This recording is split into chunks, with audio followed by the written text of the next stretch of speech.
Eh bien, bienvenue, chers amis.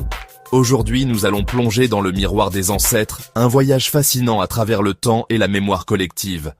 Imaginez-vous, dans cette pièce silencieuse, baignée d'une lumière tamisée, où chaque objet semble chargé d'histoires oubliées. Au centre, ce miroir ancien, témoin muet de générations passées, nous invite à regarder au-delà de notre propre reflet. Ce n'est pas un simple objet de décoration, mais une porte vers un autre monde, un passage secret vers les souvenirs de ceux qui nous ont précédés. Lorsque l'on s'approche, on distingue sur son cadre des motifs gravés à la main, des symboles mystérieux, peut-être des initiales ou des dates effacées par le temps. Chaque détail raconte une histoire, chaque fissure, chaque tache, chaque éclat de lumière sur le verre évoque la vie de ceux qui se sont tenus devant lui. On imagine les regards, les sourires, les larmes, les secrets murmurés à voix basse, les promesses faites et parfois oubliées. Le miroir des ancêtres n'est pas seulement un témoin du passé. Il est aussi un lien vivant avec notre histoire familiale. Il reflète non seulement nos visages, mais aussi nos rêves, nos peurs, nos espoirs. En l'observant, on se sent soudain entouré de présences invisibles, comme si les voix de nos aïeux résonnaient doucement dans la pièce. Peut-être entendez-vous le rire d'un enfant d'autrefois, ou le chuchotement d'une grand-mère racontant une légende au coin du feu. Ce voyage à travers le miroir est une invitation à la réflexion.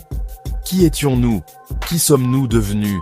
Et que laisserons-nous derrière nous? En plongeant dans la mémoire collective, nous découvrons que nous sommes tous les héritiers d'une longue lignée, porteurs d'histoire, de traditions, de valeurs transmises de génération en génération.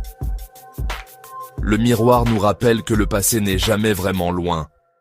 Il vit en nous, dans nos gestes, nos paroles, nos choix quotidiens. Alors, chers amis, prenez un moment pour contempler ce miroir. Laissez-vous emporter par la magie de ses reflets et partez avec moi à la découverte de ce que nos ancêtres ont à nous raconter. Car dans chaque reflet, il y a une histoire, et dans chaque histoire, une part de nous-mêmes. Alors, poursuivons avec le rituel de protection, une tradition ancienne qui, vous allez voir, recèle bien des secrets et une sagesse profonde. Depuis la nuit des temps, les hommes et les femmes ont cherché à se protéger des forces invisibles, des énergies négatives et des influences malveillantes qui pouvaient perturber leur quotidien.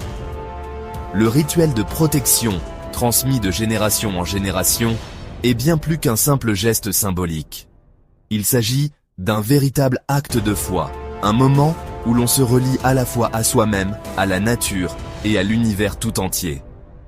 Dans de nombreuses cultures, ce rituel commence par la préparation d'un espace sacré.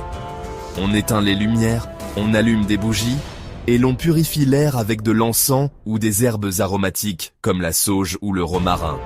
Le miroir ancien, posé au centre de la pièce, devient alors le gardien silencieux de ce moment hors du temps. Autour de lui, on trace des symboles de protection dans le sel ou la cendre, chaque geste étant chargé d'intention et de respect pour les traditions ancestrales. Le rituel se poursuit souvent par une invocation, une prière ou une méditation guidée, où l'on demande la bienveillance des esprits protecteurs ou des ancêtres. On peut également utiliser de l'eau, symbole de purification, pour se laver les mains ou le visage, marquant ainsi le passage vers un état de conscience plus élevé. Les herbes, quant à elles, sont brûlées ou dispersées autour du miroir pour renforcer la barrière protectrice. Ce rituel, bien qu'ancien, trouve encore aujourd'hui sa place dans nos vies modernes. Il nous rappelle l'importance de prendre soin de notre énergie, de nous entourer de lumière et de sagesse, et de rester connectés à nos racines.